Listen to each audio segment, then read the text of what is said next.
Hi there, Nancy Mueller here with another Life is All About Choices. And I have a fabulous guest for you today. And before you go anywhere, we're going to be talking about the big question, why aren't you having sex every day? Here to talk about that, here to explain more about that is my beautiful, wonderful guest, Sandra. Sandra, welcome, welcome, welcome. I'm so happy that you're here. Well, thank you for inviting me, Nancy. Thank you. Sandra, before we go any farther, can you tell everybody who you are, what you do, and why you're so fabulous? Well, I'm living in Sedona, Arizona, which is a very powerful energy spot on the planet. Mm-hmm. And I was called here about 5 years ago to further anchor in the work that I'm supposed to be doing on the planet, which is helping people to work through certain traumas that often happened when they were children, when they were in the womb space, even a time before conception. So for some people that could be past lives, and even, traumas that they are not aware of, but that they're bringing from their ancestral lineage or something that has been passed on from generation to generation. And I love our title today, Why Are You Not Having Sex Every Day? Because that's a question that I often ask people, just to kind of pierce a little bit deeper into what is going on. Is something blocking you in your life? Is there something that is hindering a natural flow of creativity and sensuality? Because when I ask the question, why are you not having sex every day, doesn't necessarily mean pure physical contact, intercourse with a partner. Right. It's how do you approach life? How open are you? How vibrant do you feel? Because when we look at the energy centers in the body, where our sexuality is situated is also where all of our creativity lies. And when I'm talking to women, excuse me, my alarm is going off. Time for us to get together. Yes. Yeah. So when we talk about, the exact physical location in our physical bodies, when I'm referring to women, but also to men, is where life is created. So where we can birth new things into being. And that doesn't necessarily need to be a baby. It could be a new project. It could be an idea, a vision that you have in the world. Right. I often refer to writing a book as a birthing process. You're putting so much work and energy into writing the book.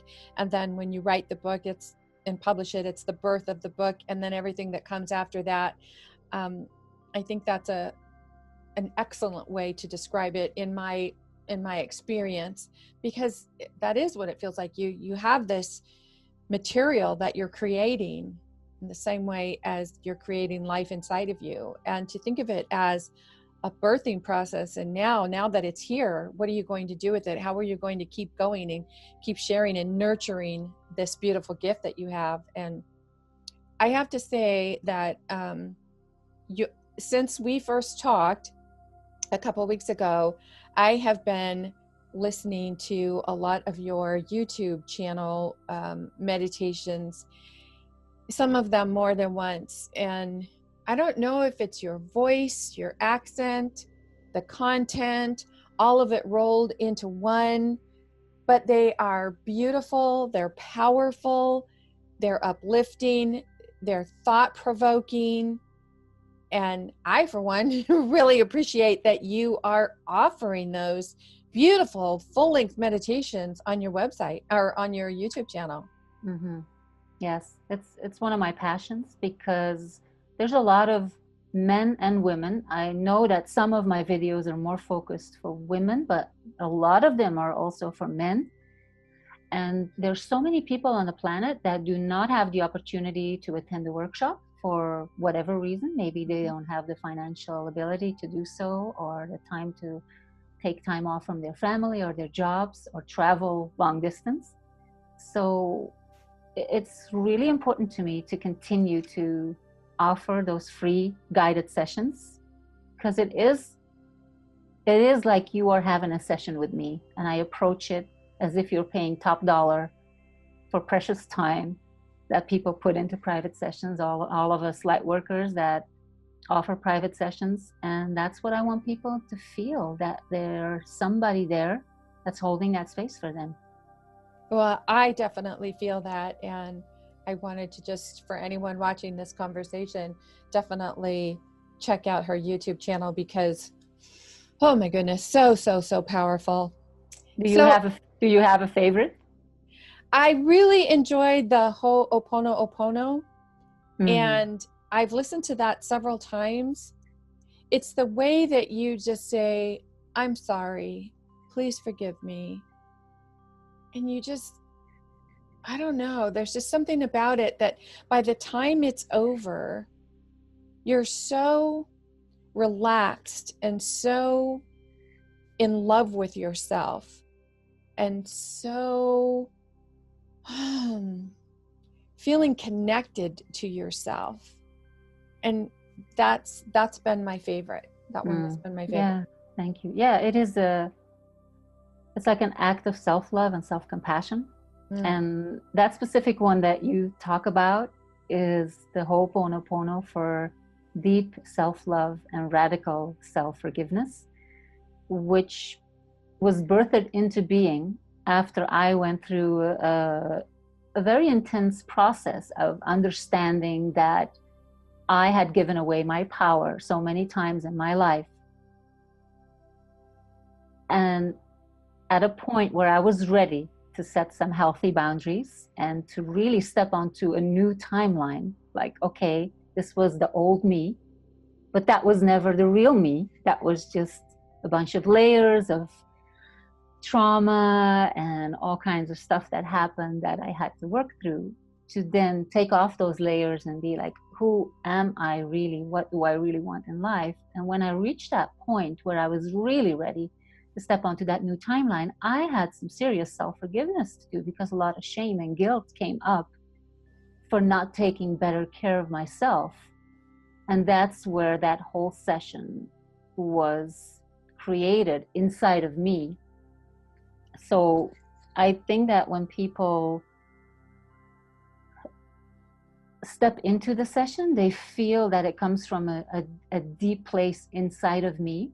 And I must say that that specific session, I have listened to it myself many, many times as a self-healing tool. And many times tears would just flow out of me. And with the tears, also there's a release of shame and guilt and a deeper self-love. And that's also what I see in the comments that people put on to that specific video. And it's gone quite viral. It's now almost up to 600,000 views in a couple of months' time.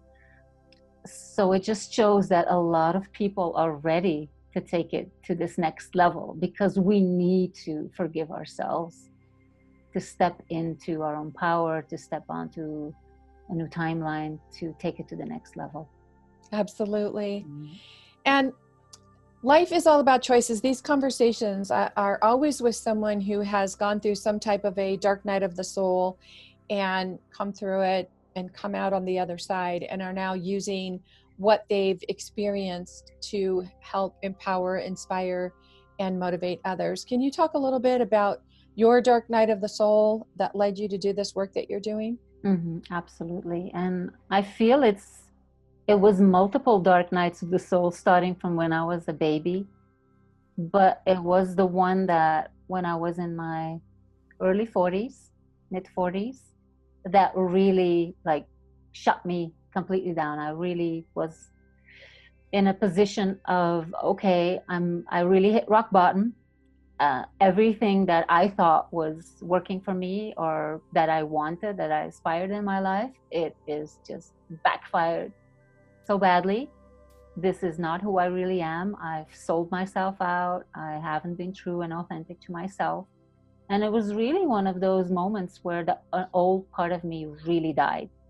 And in our human minds, we often then think like, okay, this is the end of my life. And that's where I think some people go into suicidal thoughts. Right. And I had it myself. And something was pulling me through that.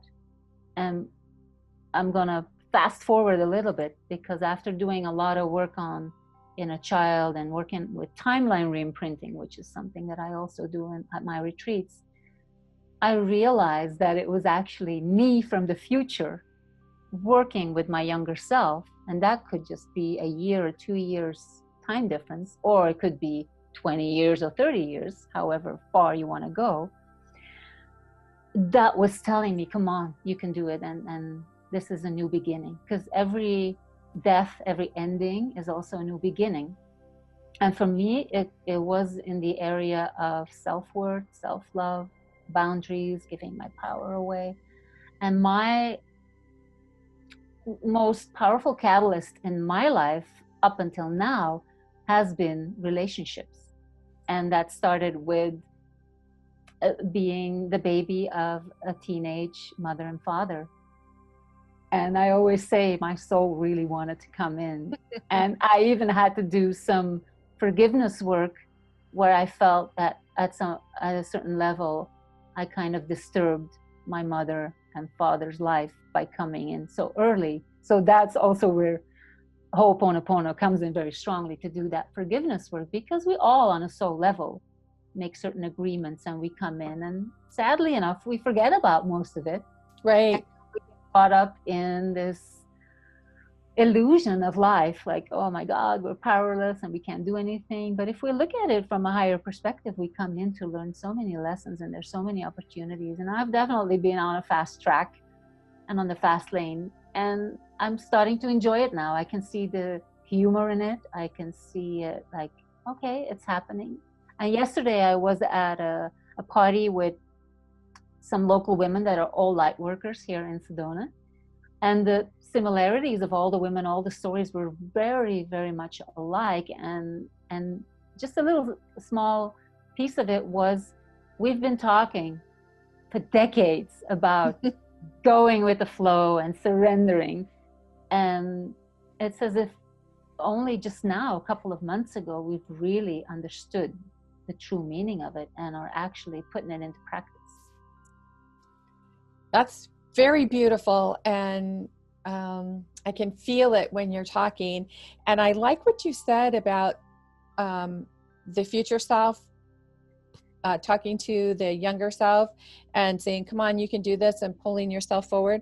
Because I've thought a lot about from the now self working with the younger self, but hadn't really considered the future self pulling the now self or the child self forward. And that's a good way to look at it.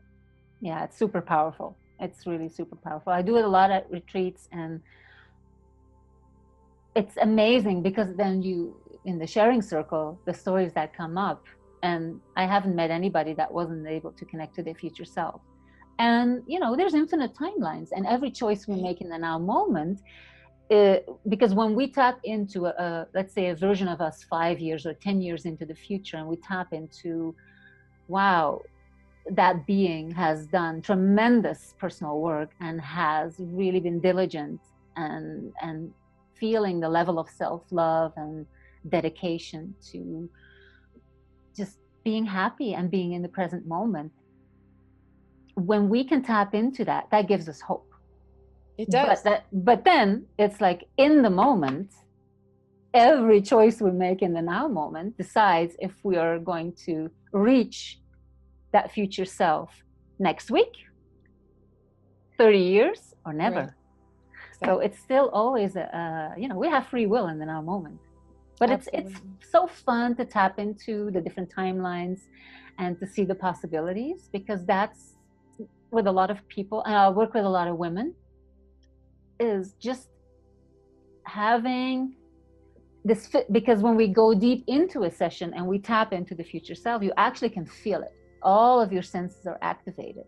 So it's a very holistic experience where you can tap into a possibility, and then actually feeling it is very powerful. Like, wow, that is one of the choices out there. That's one of the opportunities, one of the possibilities. Yes, then you start to say, I can choose that, instead of sadness, grief, shame, guilt, any of those lower energy feelings that we choose to feel. Yeah, and it's usually fear that's holding us back, and it's normal. I mean, there's so many things that we're programmed to be fearful of. And it's usually in the lower energy centers, where it has to do with your basic safety and security. And just go back a few generations. That's why I love the transgenerational and ancestral work that we do. Just go back a few generations, the rights that women had or the choices they felt they had. Sometimes you only have to go back 2 generations, depending on, your age. And even if we look at our mothers, they felt more stuck than we did in most cases. Or just watch a period piece movie of women in the 1800s or early 1900s. Yeah. I mean, when we look at what they were living with and dealing with, and the suppression, today when you look at that, it's almost laughable. I mean, we would tend to go, are you kidding me? I would never stand for that. Yes. But that's because you can't think about yourself being back then. You can only think of how things are today. But giving yourself the opportunity to go back and look at those, it really does give you some different perspective of where you are now and where you can be in the future. Yes. And every woman, every generation of women that came before us were trailblazers in their own way. Mm-hmm. And it's to honor them for the steps that they could take, because sometimes it was very little that they could do, but they still kept going. And that's why young women nowadays, young girls, have such a different opportunity than say 100 years ago. And it also depends on which part of the world you live in, because I must say that we are still a minority, because there's still a lot of places in the world where women do not have the same rights. And I just want to say that I'm not against the men, because the men were programmed as well. So both the men and the women are just working through the programming. And I have worked with a lot of women that live in India as well. And I can also see that, and this is just my perspective of it, it feels like it's 100 years back into the future, where maybe my great-grandparents or grandparents were working through. So, but the women there are ready to make a shift. So you can see there's a collective energy going on as well. And I do feel that every part of the world that does their own work is helping the collective. Well, and I feel that every woman who is willing to do the inner work and do the work on herself, she also inspires, motivates, and empowers the men in her life. Because as we are more able to share our needs and what we want and what we expect and what we deserve, and feel that we're getting all of that, we're actually showing, teaching, empowering the men how to make that happen for us. Yes, absolutely. And don't forget that most men got the very first relationship with a woman was their mother. So the programming of their mother, how their mother and father were relating to each other, has a big impact on everybody. Absolutely. Just working on the childhood part and what was going on at the moment of conception, what was the zeitgeist at that moment, what was going on in your family, what was the relationship between mother, father, what was mother feeling, because the baby gets all of those impressions when it's in the amniotic fluid. And you probably heard of Dr. Emoto's work, where he does studies on the water. Right. And I think it's fascinating that when babies are in the womb, they're in the water. So there's an amplification of energies and emotions that baby is bombarded in the womb. Absolutely. Absolutely. So now let's go back a little bit to the topic that we gave this conversation. And if you will, let us know how you chose the topic and why you think it's relevant and how you feel it's helping women go forward. I think it's an important question, why are you not having sex every day? Mm-hmm. And maybe it's already divided in 2 groups, because some women might say, I'm not in a relationship. Or some men might say, because this is not just for women, I'm not in a relationship, so how can I have sex every day unless it's casual sex or one-night stands or whatever. So just stepping away from that, let's just say you're in a situation where you're not in a relationship. That's already an indicator of what is stopping you, what kind of fear is there, or what kind of restriction is there to step into a relationship. And maybe it's because there's a trust issue. Maybe you don't trust yourself stepping into a relationship. And I'm talking from a very personal point of view, because that's what was actually going on with me. I would do most of my personal work when I was not in a relationship. I would step into a relationship and slowly saw myself morphing into this gigantic people pleaser. And just by the end of the relationship, I was not the same person that stepped into the relationship. So on a certain level, you could say I did not trust myself to step into a relationship, because I knew I wasn't able to work with boundaries. I didn't have enough self-esteem or self-worth. Now, if you are in a relationship and you're not having sex every day, it might be and it's usually something that goes way deeper. Do I feel supported? Do I feel connected? Because true connection and true support, it doesn't happen in the bedroom. It starts somewhere else. It starts by having open communication and feeling that the partner, if it's a man or a woman, whatever, is actually there for you, that you feel seen, that you feel heard, that you feel respected. So there's so many, this is like a whole book. Yes. To itself is like, why are you not having sex every day? And when we step away from the physical aspect of it, you could be having a relationship with nature. I've had experiences going to, I'm just going to give the example of going to Mount Shasta and being on Panther Meadows. And for anybody that's ever been to Mount Shasta and has connected with the energy on Panther Meadows, they'll know what I'm talking about. There's something magical about that energy. And I've had moments where I sat for a couple of hours in nature, just touching a leaf or the grass and feeling the energy, the creative energy of the earth, just communicating. But there's so many places. Even if you live in a city, you can go to a park and just try to connect with nature. And I feel it is on a deeper level, it is connected to our true nature. Mm-hmm. So when we are able to reconnect with the earth, wherever we live, in a city, or we live in the countryside, or we live in a beautiful vortex energy spot like I do, it's just reconnecting with nature, because that's where so many answers and so much healing will come from. Even if you don't listen to any meditation, you don't do any retreats, any workshops, you just sit in nature and you reconnect to Mother Earth. And I feel also Mother Earth is calling us all back to reconnect with her. That's why it's an important component in my guided sessions that I offer for free on YouTube, mm-hmm. is that reconnection, grounding ourselves. Because a lot of people that are maybe diagnosed as highly sensitive people, or people that are light workers or empaths, when we're not grounded, we're very susceptible for other energies to come and bounce us around, and we feel like we're taking on the pain of the world. Right. When we can ground and we can connect to the earth is going to help us to flush. We can still feel the emotions, because if you're a feeling person, it's not about becoming a robot and not feeling, mm-hmm. but it is about how do we deal with the emotions and the energies that come to us? How do we transmute them? How do we work with them?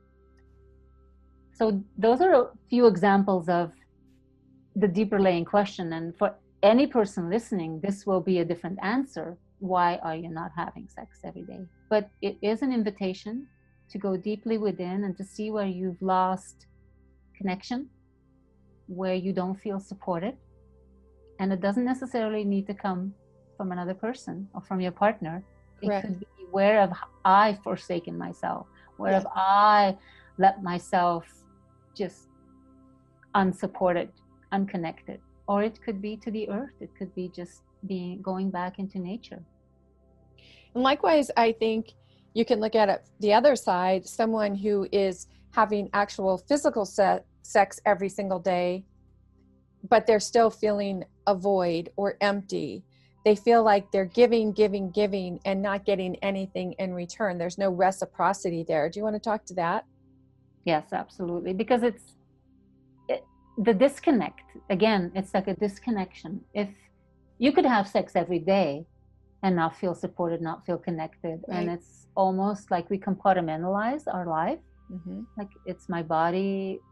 In some cases, in some marriages or relationships, it's a sense of survival or Duty, yes, or whatever was programmed. Mm-hmm. So I think the most important thing is to do the self-inquiry. Like if you are having sex every day, then the next question would be, why are you having sex every day? Mm-hmm. What's the reason behind it? What's your motivation? And these are very deep questions, and maybe not everybody is ready to go so deep. So everybody has to take time, be gentle with themselves to reach deeper levels and deeper layers of this self-discovery and self-inquiry, so that we can be more conscious and aware when we do share our energy with other people. Because even cooking a meal for somebody, Right. could be because it's creativity and you put your love in the food. It's almost like you're having sex with the food and with the ingredients, and you're creating something that is delicious. Yes. Something you're taking internally, that energy. Yeah. And then I often think about, being very selective on where you eat out, because are you going someplace where it's the food isn't very nourishing, it's not nourishing to your body, it's a toxic atmosphere. All of these things matter based on what you are giving your body for nourishment and taking in internally. Yes. And that leads me to another question is, with a lot of clients, I tell them when they're, some people are like, where do I start? And I would be like, okay, let's start with something very simple. Every choice in your life, ask yourself, is this toxic or is this nourishing? Mm-hmm. And if you're not 100% sure that it's nourishing, then it's probably toxic. Right. Just to bring in some discernment of how we spend our time, our energy, who we spend our resources with, which could mean a lot of things.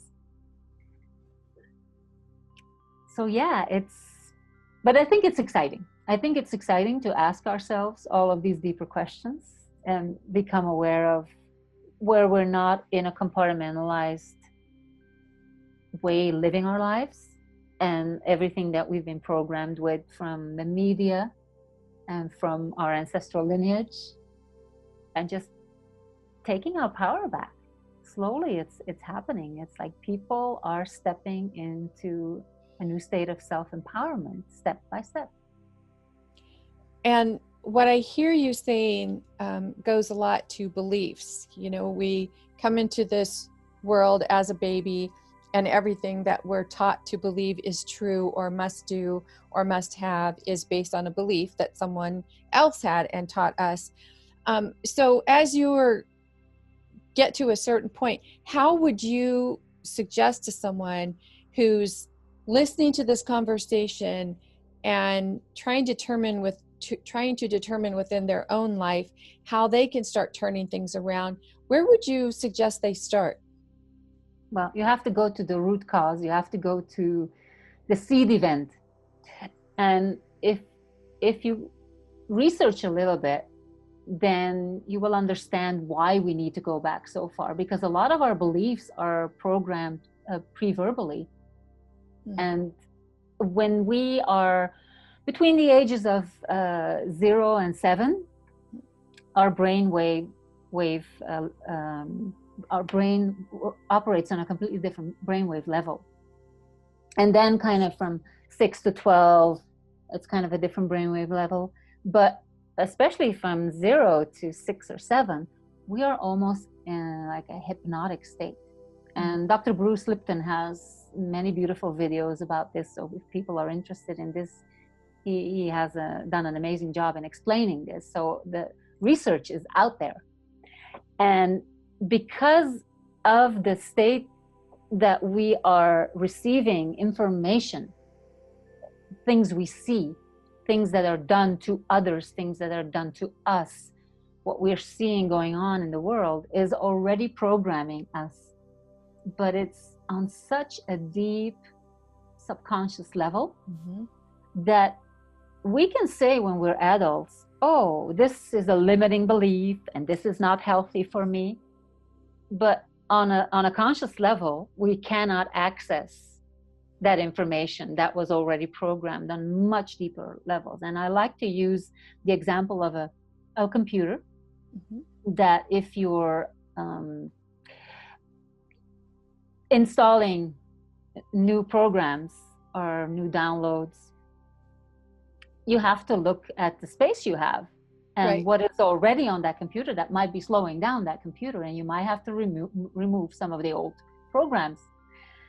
But sometimes there's a virus in there, and it's not going to be on your desktop that says, hey, I'm right here, please remove me.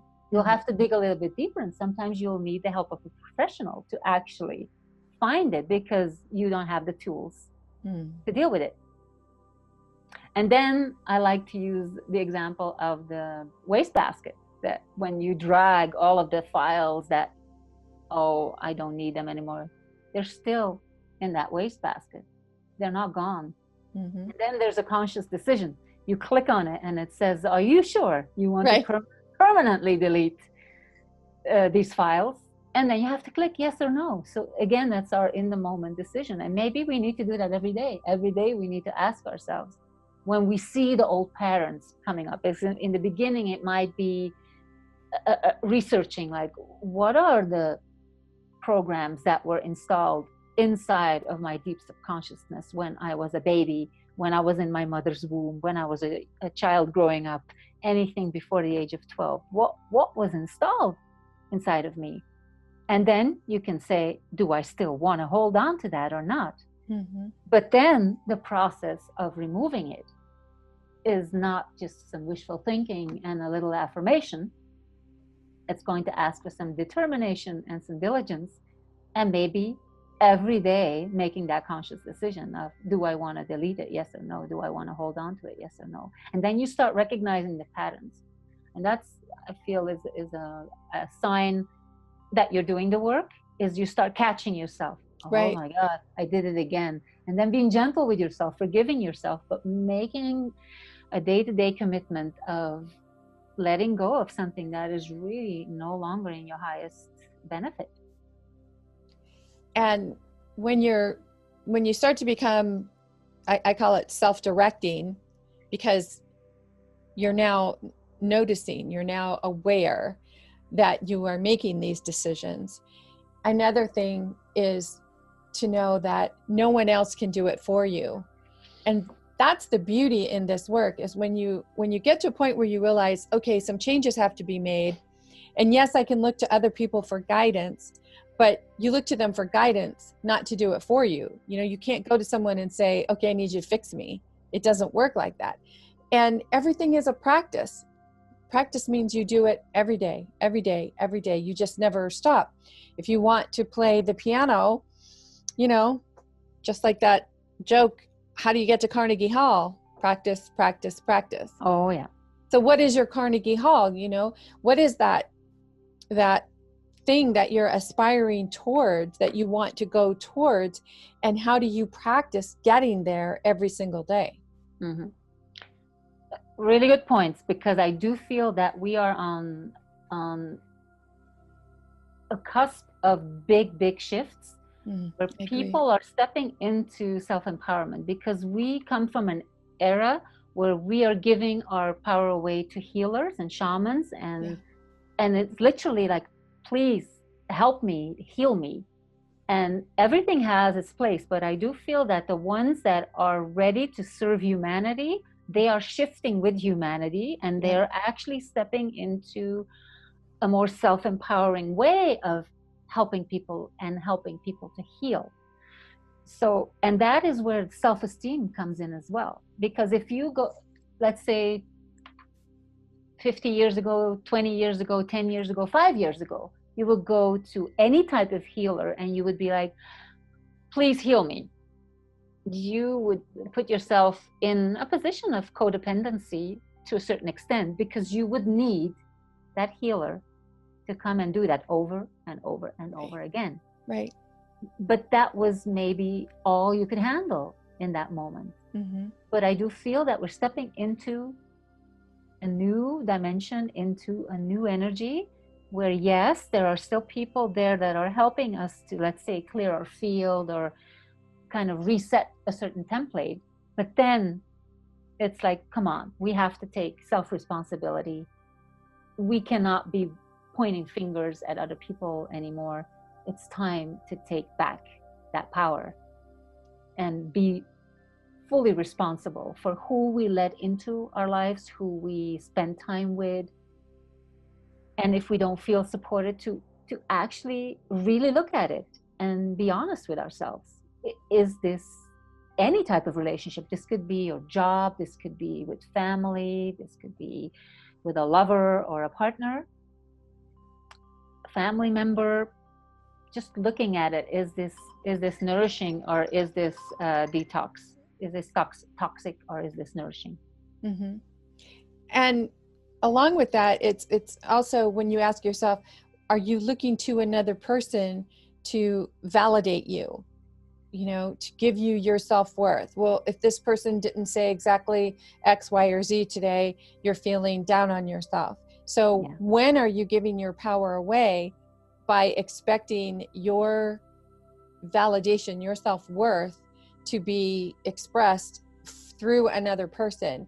When you're doing that, there's still so much opportunity for us to take that power back and learn to do the internal work and go within and discover who we are and the path that we're on to pull forward. Mm-hmm. And this is something that's going on collectively as well. Because again, if we go back a few generations, where did self-esteem come from for maybe our parents or grandparents or great-grandparents? A lot of the time, self-esteem would come from, what do the neighbors think of me? What do the people in the village think of me? What type of car do I own? What kind of job title do I have? Who am I married to? What is my status in life? Are my children well behaved? What will people think of me? Mm-hmm. And it's a total shift that's going on. And I can see that, let's say, the young people now, I have 2 boys, and one is 23 and the other one is 20. They're not at all interested in the same things that even I was interested in. They're not necessarily interested in owning a car. Mm-hmm.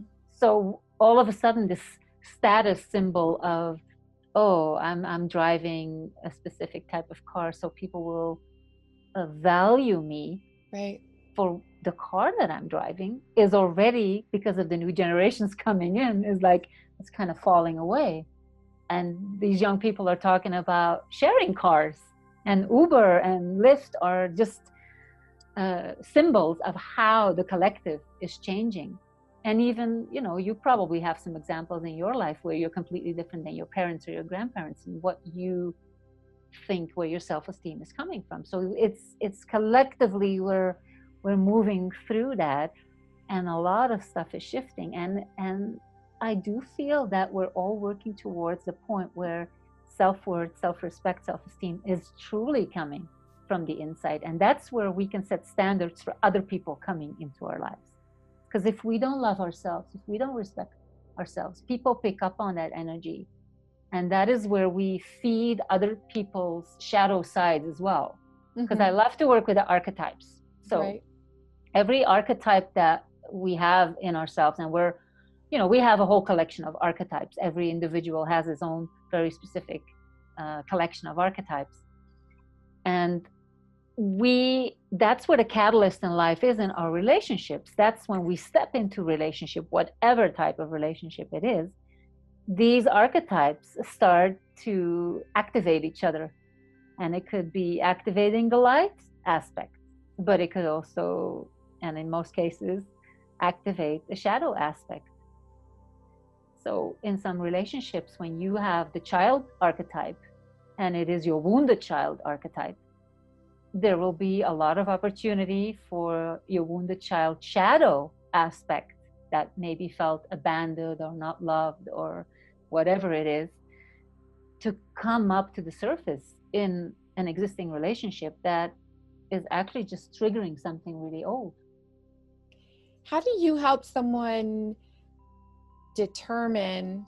I would feel, and I could be wrong, but I would believe that someone who is coming to you to work with you has a certain knowledge about the responsibility that they must take on for the work that you're going to be doing with them.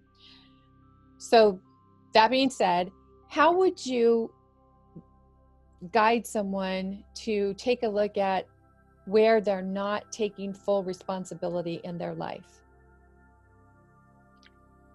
It's a good question. And I think that is going to be different for each individual. Mm-hmm. So that's why there's a certain formula where we really go back to the seed events and to the root causes, because a lot of the times, if you are going into that very first belief of I'm not worthy, I feel separated, I do not feel supported, all the other things that might have happened in their life are just byproducts of that original thought, that original programming that was actually faulty. So I would say that would be the most powerful thing, is to go back as far as possible. And for some people, that is going back to another lifetime, or to their time in the womb with their mother, or the time when they were born. Because a lot of stuff happens to a baby when it comes into the world, and how the birthing process takes place, and the first interactions with the mother and the father. Absolutely. And that sets the foundation, like the template of how do we look at relationships. Absolutely. You know, it's so, if you're not taught to look at these patterns, then you can become your adult self and be in a relationship, and the patterns start all over again, but you don't recognize them as patterns because you're in a different environment with a different person. And it takes really being able to step back and take 100% responsibility for every choice you make, every thought you think, every word you speak, every feeling that you have, taking ownness of everything. Mm-hmm. And understanding where your beliefs come from.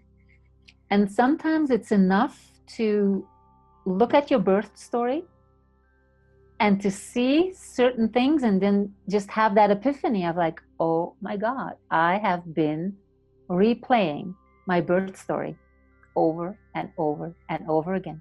Same script, different players, different settings, different locations, but the energy is just exactly the same.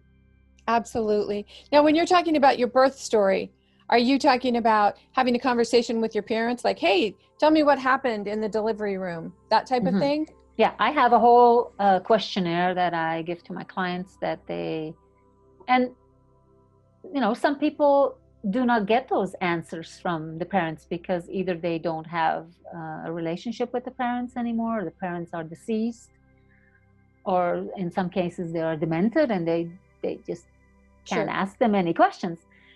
But even that is an indicator, like, I don't know nothing about it. And that could be something that is like, oh, wow, yeah, that's a lot of the time in my life. I get no answers. Nobody tells me anything. Exactly. So it's, yeah. And it's a process, because a lot of the times when they do have the conversation, mainly with the mother, I must say, they get to know their mother in a different way. They get to have a different and deeper conversation as well, which could be healing in its own, or bring some closure. We don't often think about our parents going through any part of their life like we're going through our life.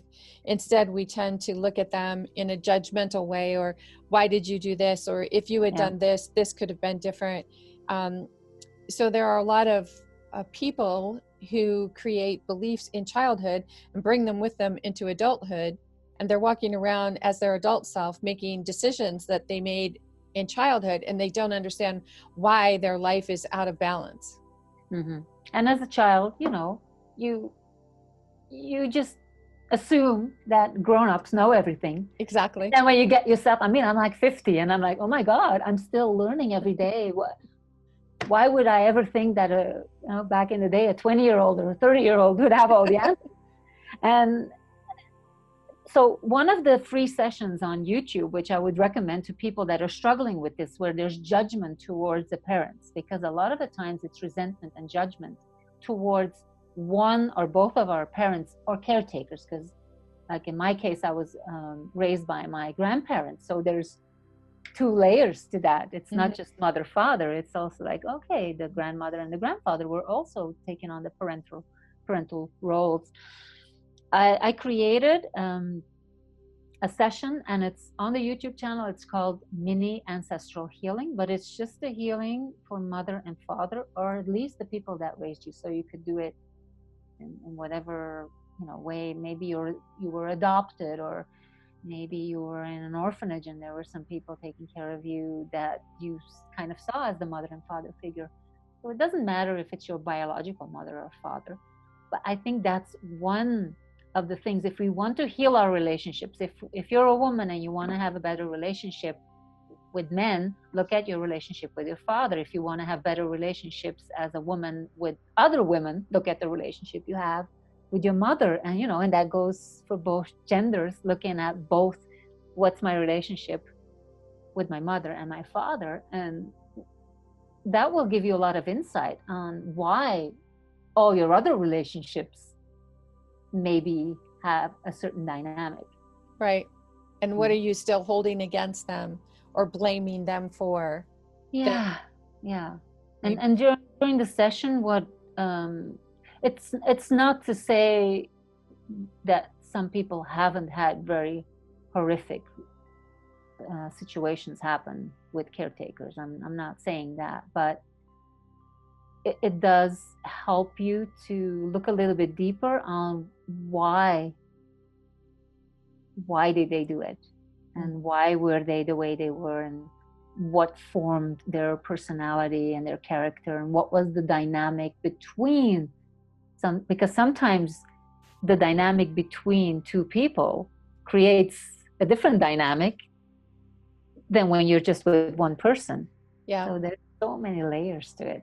That's why you can have 5 siblings grow up in the same house and everyone have a different experience of their childhood. Oh yes. and they do, because the and again, I'm going back to the archetypes, because every person has a unique collection of archetypes that is playing and that gets activated by the archetypes in the other person. So again, yeah, you can have 10 children and they will all have a very unique relationship dynamic with the mother and the father.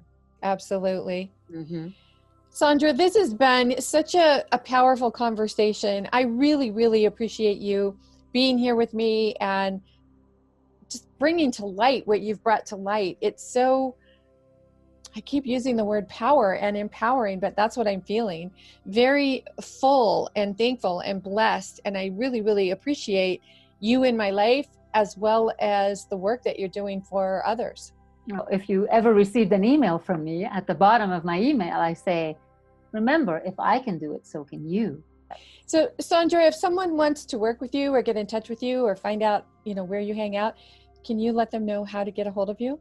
Yeah, I have a website. So I would absolutely invite them to come to my YouTube channel, because kind of get a sense of my energy, how I am when I'm working. Because when I'm talking to you, it might be a different energy than when I'm actually in a deep state of holding space for somebody. So just go to the YouTube channel and see if my energy resonates with you. And one of the things that I love most is getting people together on live retreats.